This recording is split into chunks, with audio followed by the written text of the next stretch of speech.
और ये एग्जाम में भी कई बार अपीयर हुआ है। इस क्वेश्चन को देख लेते हैं। क्वेश्चन क्या हमारा, the angle of elevation of jet plane from a point A on the ground is 60 degree, after a flight of 15 second the angle of elevation change to 30 degree.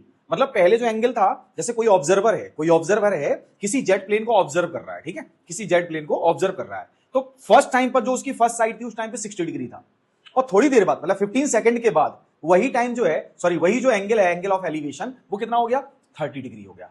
Observer के लिए जो angle of elevation था वो कितना हो गया, 30 degree हो गया। If the jet plane is flying at a constant height of 1500√3 metre, find the speed of jet plane. हमें speed of jet plane find करना है, मतलब जो जेट प्लेन की स्पीड है वो फाइंड करनी है। तो सबसे पहले ये ऑब्जर्व करो बच्चों, देखो मान के चलो कोई हमारे पास ये जेट प्लेन है, ठीक है, ऐसे मान के चलो ये एक जेट प्लेन है, ऐसे कुछ है ना, कुछ ऐसे ही तो होता है, ऐसे, ठीक है। और यहां से एक ऑब्जर्वर इसको ऑब्जर्व करता है, ठीक है, यहां से एक ऑब्जर्वर इसको ऑब्जर्व करता है, जबकि इस एरोप्लेन की जो बेस यानी कि ग्राउंड से हाइट है वो 1500 मीटर रूट 3 1500√3 मीटर है, यानी कि 1500√3 इसकी क्या है, हाइट है ग्राउंड से, ठीक है।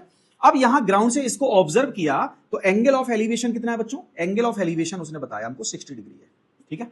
एंगल ऑफ एलिवेशन कितना है, 60 degree. After some time after 15 second, ठीक है, 15 सेकंड के बाद, अब ये एरोप्लेन है, जेट प्लेन है, जनरली 15-20 सेकंड के अंदर काफी डिस्टेंस ट्रैवल कर लेता है, और ये जो है ना एक स्ट्रेट लाइन में ही डिस्टेंस ट्रैवल कर रहा है, क्योंकि इसकी जो स्पीड सॉरी जो इसकी हाइट है ना वो कांस्टेंट है। कैसी है, कांस्टेंट है। मतलब ये प्लेन यहां से यहां आ गया, यहां से कुछ यहां आ गया, ठीक है, ऐसे कुछ ऐसे, ये बात आ रही होगी समझ में, ठीक है। अब प्लेन कैसा भी बन सकता है प्लेन कैसा भी बन सकता है। और इसकी जो हाइट है अभी भी कितनी है बच्चों, अभी भी ये हाइट 1500√3 मीटर ही है, ठीक है।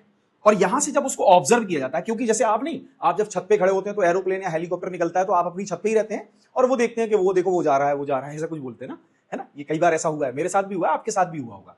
तो क्या है, ये जो एंगल लाइन ऑफ साइट है इसके साथ जो एंगल बनेगा वो कितना हो जाएगा, 30 डिग्री, ठीक है। तो this is the angle of elevation, angle of elevation. बच्चों याद रखो, इस पोजीशन से इस पोजीशन तक जाने में उसको 15 सेकंड का टाइम लगा, 15 सेकंड का टाइम लगा, कितना, 15 सेकंड का टाइम लगा। ये बात याद रखना। मतलब अगर वो ये डिस्टेंस से यहां तक जाता है तो लगभग इतनी डिस्टेंस ट्रैवल कर रहा है वो, ठीक है। तो या ये कह लो कि यहां से लेके यहां तक की डिस्टेंस ट्रैवल कर रहा है, एक ही बात है। अगर मैं ये डिस्टेंस निकाल लूं तो मुझे एरोप्लेन की जो डिस्टेंस ट्रैवल्ड डिस्टेंस है वो मिल जाएगी, आराम से मिल जाएगी। तो हम लोग क्या करेंगे बच्चों, ये डिस्टेंस निकालेंगे। तो सबसे पहले ये देखें, ये जो हमारा एरोप्लेन है ना, इसको पॉइंट ए से, क्यों ए से, तो इसको देखा जा रहा है, ऑब्जर्व किया जा रहा है, ठीक है, ए से ऑब्जर्व किया जा रहा है। सपोज करो कि पॉइंट बी पर हमारा एरोप्लेन है और पॉइंट सी से इसकी जो हाइट है एरोप्लेन की, पॉइंट सी से वो 1500√3 है, तो यानी कि बीसी कितना हो गया, 1500√3, ठीक है। After some time after 15 second ये है जो डी पॉइंट पर पहुंच जाता है, ठीक है। और डी से, और ये यहां से ग्राउंड के ई पॉइंट से अगर इसकी हाइट को ऑब्जर्व किया जाता है तो 1500√3 इसकी हाइट मिलती है, यानी कि डी इज इक्वल टू 1500। ये वर्टिकल हाइट होती है इसलिए इसको राइट एंगल बोलेंगे। ये बात आ गई होगी समझ में। तो हम क्या फाइंड करेंगे बच्चों, सीई फाइंड करेंगे। हमारे पास यहां दो राइट एंगल ट्राइंगल है, दो राइट एंगल ट्राइंगल, एक हो गया एबीसी और एक हो गया एडीई। तो इन्हीं दोनों के बीच में हम कैलकुलेशन करेंगे। सो इन ट्राइंगल